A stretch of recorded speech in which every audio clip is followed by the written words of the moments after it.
뭐 제안할 수는 있지만 재검토를 추진할 수 있는 권한이 없다 그랬어요. 재검토 추진할 수 있는 권한이 없죠. 그리고 부지 제공하거나 그다음에 주한미군 방위비 분담 정액은 이런 경우는 국회 송영선. 동의 절차를 거친다. 한번 따져봅시다. 최민희 부지 제공, 평택미군 토론입니다. 기지 이전 시 국회 동의 얻었습니까? 그 다음에 주한미군이 팩3, 팩7대3 주한미군 들여올 때 동의 얻었습니까?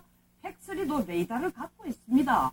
왜 ANTPQ2에 대한 팩3에 대한 레이더 얘기는 레이더에 대해서 문제가 있다는 얘기를 단 한 번도 안 해요. 또한 하는 얘기가 대응 수단의 하나에 불과한 사드에 매달려 북핵 문제 해결을 어렵게 된 본말 전도다. 이 얘기는 뭐냐 하면 사드 배치 안 하면 북한 핵 문제 해결은 더 쉽다라는 중국 입장과 상당히 유사한 입장을 갖고 있습니다. 이건 말이 아니죠. 사실 캐리 국방장관도 2월 달에 이 얘기를 했습니다. 북한 핵이 없으면 사드 배치할 이유 없다 얘기했습니다. 그리고 두 번째로 안보라인 중심으로 일방적으로 결정했다. 그럼 안보라인에서 핵 개발하면 되지. 이것은 대통령의 통치 행위와도 일관성이 있습니다. 국회는 송영선 기존 동의를 씨. 통해서 대통령의 통치 행위를 억제할 수 있는 능력이 있지만 이건 사법적으로 결정하는 문제는 아닙니다. 너무 길게 얘기하고 계세요. 네. 죄송합니다. 근데 이제 문재인 전 대표께서 말씀하신 내용을 조목조목으로 비판하시는데요. 뭐 일부 일리가 있는 점도 있습니다. 그러나 예를 들면 이제 이 사안이 저는 오히려 뭐 과거에 뭐 다른 무기를 들여올 때 국회비 좀 받았냐 뭐 이런 식으로 가면 너무 복잡해지고요. 지금 제가 오히려 여쭙고 싶은 것은 결국은 우리가 추구하는 건 한반도 평화잖아요. 그리고 평화적으로 남북이 하나 되는 거 대단합입니다. 그 점은 다 동의를 그래서 하실 것 토론이 같습니다. 필요한 그런데 것입니다. 이렇게 사드를 배치하고 중국과 배치 러시아가 여부를 반발하고 오늘 한국 떠나서 시국에서 보면 북한의 위협으로부터는 벗어날 수 있을지 모르지만 중국과 러시아의 위협권 안에 남한이 들어오는 것으로 대단히 잘못된 결정이고 보복을 해야 한다는 입장을 표명했거든요.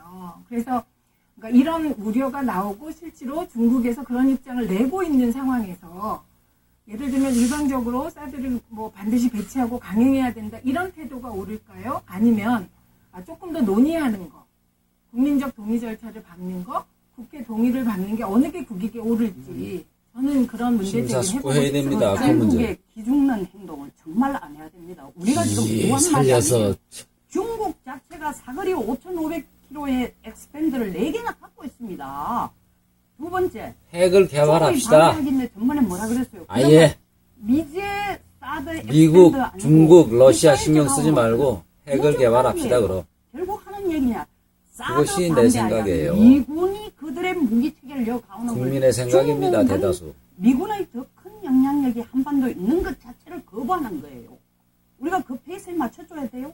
중국의 경제적인 압력, 숫자도 안 나온 걸까 계속 이것 가지고 한중 간의 경제가 압력이 된다라는 거. 마치 왜 그럼 핵 개발은 피해가 못합니까? 얼마다 그럼 숫자도 안 나오고 통계도 안 나온 걸까 이해가 안 되네. 한 경제 제재 무서워서 떠들고 있는 거예요. 그러니까 지금 행정부의 큰 잘못은 크게 두 가지입니다. 이 부분에 대해서 미리 국회와 협력을 많이 충분히 해놨어야 하는 거하고 이 국민이 51% 반대한다는 건 뭐가 뭔지도 모르고 지금 같이 움직이는 거예요.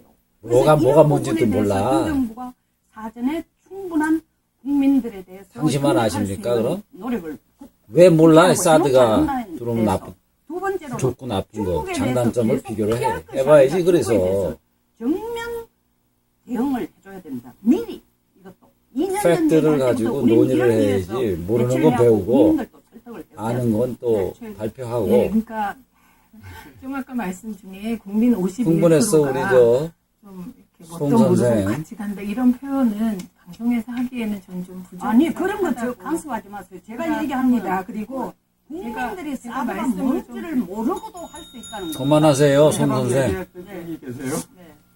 말씀하세요.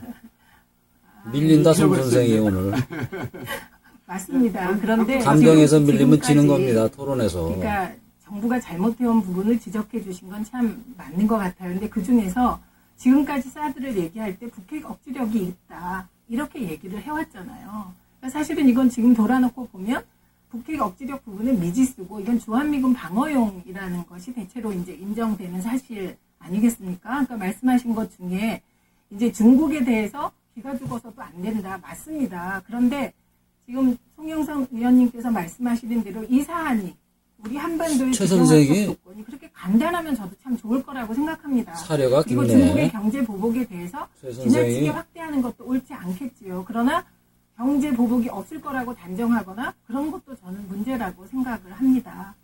네, 송영수 의원님, 아까 좀 얘기를 많이 하셨으니까 여기서 뭐 맞춰야 되거든요. 시간이 양보하시고 너무 다음에 한번 짧아서. 또 기회를 드리겠습니다. 끝나요 벌써? 네, 시간이 너무 짧아 죄송하고요. 2주 후에 다시 한번 충분한 시간 갖고 모시도록 하겠습니다. 예, 오늘 말씀 감사합니다. 잘 들었습니다. 송 선생은 사드 배치 찬성 입장이고, 사드 배치 전에 논의를 해야 된다는 것이 바로 최 선생의 입장이었습니다. 최 선생의 입장이 민주국가에서 합리적인 그 밀착 취재 인터뷰하고 의사 결정 과정을 인정하는 것이죠. 안녕하세요. 안녕하십니까.